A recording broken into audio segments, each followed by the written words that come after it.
one of my daughters rides horses competitively, and she hasn't been in a show in a while.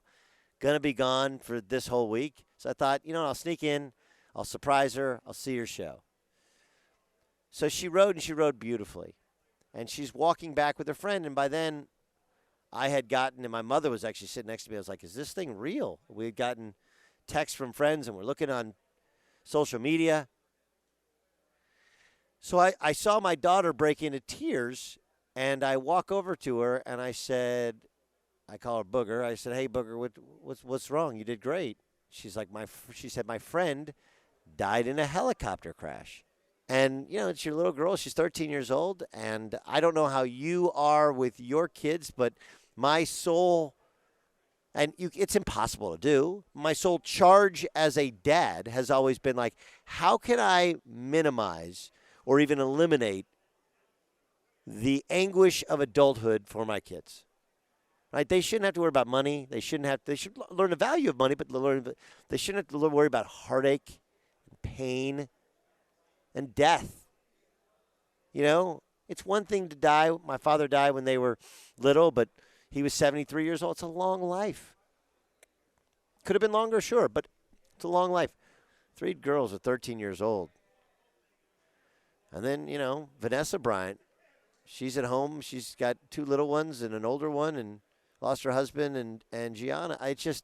It's so very sad. So people have asked me all day, like, how did you react? Well, my reaction was like I was stunned, and then I was crestfallen for my daughter, and you go into parent mode to where you're like, okay, how am I supposed to be? What am I supposed to say? How much do you get into what happens after you die? Like all these things that you call it adulting. You're like, man, I could use a drink because I've been adulting all day. I'll say this. I believe Kobe Bryant will go down as the most fascinating, absolutely fascinating character in modern sports history. Let me pitch it to you for a second, okay? He didn't grow up in the States. He grew up, his dad was playing basketball overseas. He grew up in Italy. Came to the States and went to a private school, mostly white private school in Philadelphia. So, look, he was multilingual. He has incredible background. Then he goes to a tough city of Philly, but he's playing at a private school in kind of a street game. And yet he always had a kind of confidence to the point of arrogance way of playing the game and a kind of a regal look. He gets to the NBA at 17 years old, hand-selected by Jerry West. And by the way, to people who say, well, they traded for him, like draft day trades in the NBA means the Hornets drafted him for the Lakers because that trade was already done. Regardless of which, he pulls off the draft day trade, and people thought, you're crazy. And a year in, it looked like he was crazy when Kobe selfishly took bad shots against the Jazz in the playoffs. And then, combined him with Shaquille O'Neal, but they couldn't ever break through. Del Harris was not the guy. So they went with their young star player who wanted to be Michael Jordan, talk like Mike, walk like Mike, try to play like Mike. They went and got Michael Jordan's coach in Phil Jackson. And damn if it didn't work. And then there was Colorado. And then there was the breakup of Shaq and Kobe. And then there was the dark times where, he switched numbers. But what was his persona? It was Black Hat Kobe. He quit on his team in the playoffs. He didn't like his teammates. He wanted to be traded. Ultimately, they get Pau Gasol. They win 2 championships. Nearly got Chris Paul as well. Might have won a couple more. To end your career and, frankly, end your life, if you were to pull NBA players before the tragic event yesterday in Calabasas, before that, and said, who's your favorite NBA player of all time? I guarantee Kobe Bryant would have been number 1. Because most of these cats, they weren't alive for Michael Jordan. Jordan's just a legend to them. They've seen the highlights. They didn't live through it. Kobe was their Jordan. And we all see a portion of ourselves, or we project what we think we would be like when we see stars. Like, look, a lot of this was a little bit like a behind the music. Our big boss of iHeartRadio is a guy named Bob Pittman. Bob Pittman got his start, broke through in the business with Behind the Music. You guys remember Behind the Music on VH1? And they were all the same. Young band, full of talent, had a different sound, made it, started playing the clubs, first record, right? Then the women, then the drugs, okay? Then the lead singer leaves the band or wants to lead the band, the infighting, the downfall, and now they're coming back with a comeback album, right? Some of them have ink. Many of them don't drink. They're all married or divorced, and they're trying to find that second life, right? That's Kobe Bryant. And he went from fighting for his freedom in Eagle County, Colorado, to breaking up the greatest twosome of the 2000s with Shaquille O'Neal and receiving a good portion of blame, to wanting to be traded, to winning a championship, winning a gold medal with the Redeem Team, and then winning a frickin' Academy Award. Like, are you kidding? And then becoming like the super dad, coaching his daughter, taking her to games, sitting courtside, and being a true bastion of goodwill for the sport of basketball. Like, it's a remarkable tale. And the one thing that's interesting, maybe fascinating, I heard Colin Cowherd say it, and I thought the same thing. What made Kobe great was his confidence, was at times his arrogance, his will, his desire, his Mamba mentality. I'm going to do it. That imploded team after team, and it kept other stars from wanting to play with him. What makes you can, in fact, break you. And Kobe's insistence on living, frankly, in my neighborhood, or actually in a nicer hood, obviously, even further from where the Lakers play, was what generated the idea of the Mamba Chopper. And the Mamba Chopper ultimately is what led to his demise. So there is a certain aspect to the things that make us will, in fact, break us. It's what makes us great, will also break us. His indomitable will, but his desire to be a little bit of a recluse, do his own thing, carve his own path, and be all the way in Newport Coast, which is past Newport Beach. Like, it is a schlep to get there, to get to Staples Center, to El Segundo, where the Lakers used to practice. That is what led to the Mamba Chopper. And the Mamba Chopper went down yesterday, and it's one of those where were you moments, right? Fourth grade Mrs. Sally when Challenger went down. I remember that. I remember where I was working at ESPN when Barack Obama was elected as our first African-American president.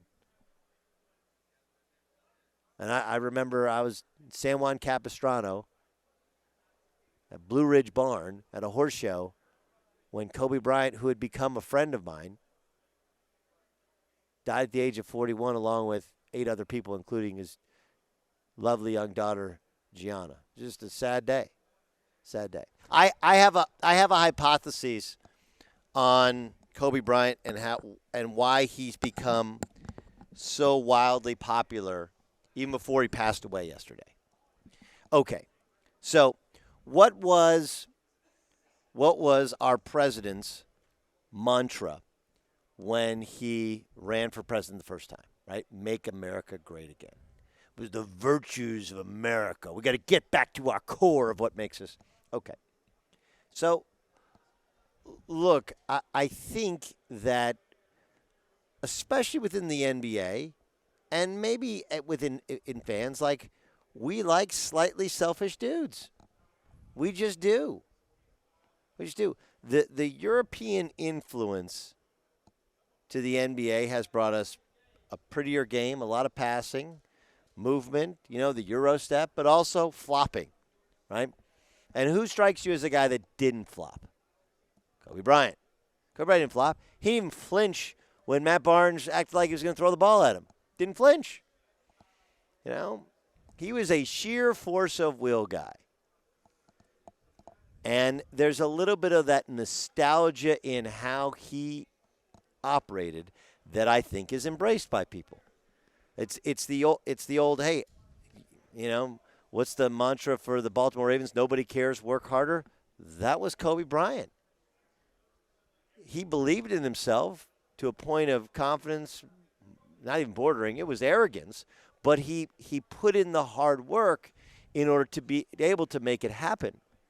And I think that's something that, many believe is missing with today's athletes. It's not, Right? It's not. I mean, these guys, NBA players today currently are, I think, more skilled. Maybe not as tough as Kobe and some guys, but many more skilled. And they've put in. You don't just magically become Kevin Durant. 7 feet tall doesn't magically become a great shooter unless Kevin Durant works at it. You know, I mean, I don't love how James Harden plays, but James Harden is an unbelievable offensive weapon. How does he get there? From working at it. You know, Steph Curry, like, you don't become the greatest shooter we've ever seen. Nobody, just because your dad can shoot doesn't mean you can automatically shoot. You got to put in the work.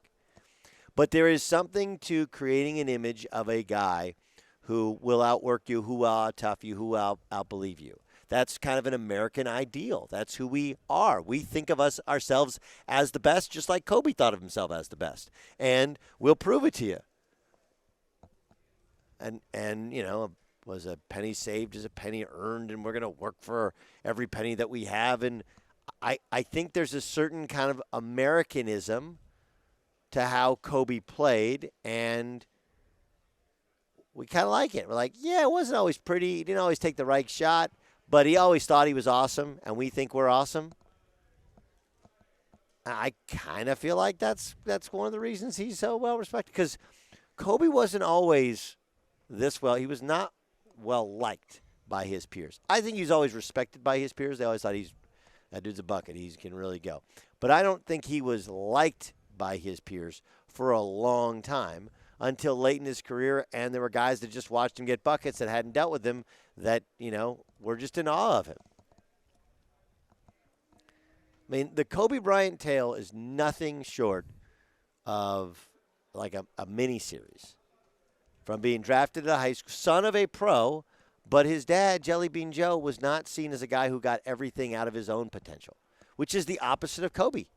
Kobe got everything out of his body and then some. That was not Jelly Bean Joe. So son of a pro, private school in Philadelphia, straight to the NBA draft, to the LA Lakers of all places. He partners with Shaquille O'Neal. Del Harris challenges him, and they could never really get over the hump. And then Phil Jackson arrives, and they start winning championships. And then Shaq departs, Phil Jackson departs, Kobe almost departs. They get Phil back. They get the Pau Gasol trade. They win 2 more championships. They tried to get the Chris Paul trade and could not. Like, there's a lot there. There's also Colorado. There's the quitting on the team mid-series when they're taking on Arizona. Oh, not Arizona, Phoenix. There's the desire to be traded. There's the late contract after he tore his Achilles tendon. Plus, there's the Achilles tendon tear, which people forget that year he single-handedly carried them to the playoffs, and then his body just gave up, and he tore his Achilles tendon. Then he sat out for a year and had nothing left when he came back. Then he had 60 in his last game. 60! The whole thing is a mini-series. And sadly, the last, what felt like the next chapter, which could have been several different movies. If it's like the Star Wars spinoffs, it could have been several different movies, ends up getting cut short.